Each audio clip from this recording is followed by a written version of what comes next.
అంతర్జాతీయ క్రికెట్ మండలి మహిళల టీ20 ప్రపంచ కప్ 2026 కోసం ఒక చారిత్రాత్మక నిర్ణయాన్ని ప్రకటించింది.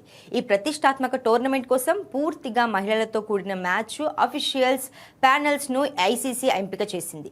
క్రీడల్లో లింగ సమానత్వాన్ని పెంపొందించే దిశగా వేసిన ఈ అడుగు గ్లోబల్ క్రికెట్లో ఒక మైలురాయిగా నిలిచిపోయింది.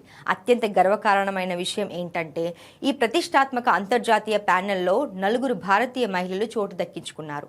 బీసీసీఐ దేశీయంగా మహిళా అంపైర్లను ప్రోత్సహించడానికి చేస్తున్న నిరంతర కృషికి ఈ ఎంపిక ఒక నిదర్శనంగా నిలిచింది. ప్రపంచవ్యాప్తంగా మహిళల క్రికెట్కు పెరుగుతున్న ఆదరణను ప్రతిబింబిస్తూ ఈ మెగా టోర్నీని పూర్తిగా మహిళా ప్యానెల్ నడిపించనుంది. ఈ ప్యానెల్కు ఎంపికైన 4 భారతీయులలో 3 అంపైర్లు, ఒక మ్యాచ్ రెఫరీ ఉన్నారు.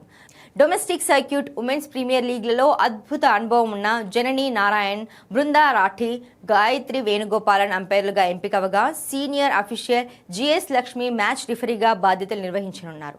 గతంలో ICC international panel of match referees కు ఎంపికైన తొలి మహిళగా రికార్డు సృష్టించిన జిఎస్ లక్ష్మి ఇప్పుడు ఈ ప్యానెల్ ను ముందుండి నడిపించనున్నారు. ఈ ప్యానెల్లో భారత్తో పాటు ఆస్ట్రేలియా, ఇంగ్లాండ్, న్యూజిలాండ్, దక్షిణాఫ్రికా వంటి దేశాల నుండి అత్యుత్తమ ప్రతిభావంతులైన మహిళలు భాగమయ్యారు.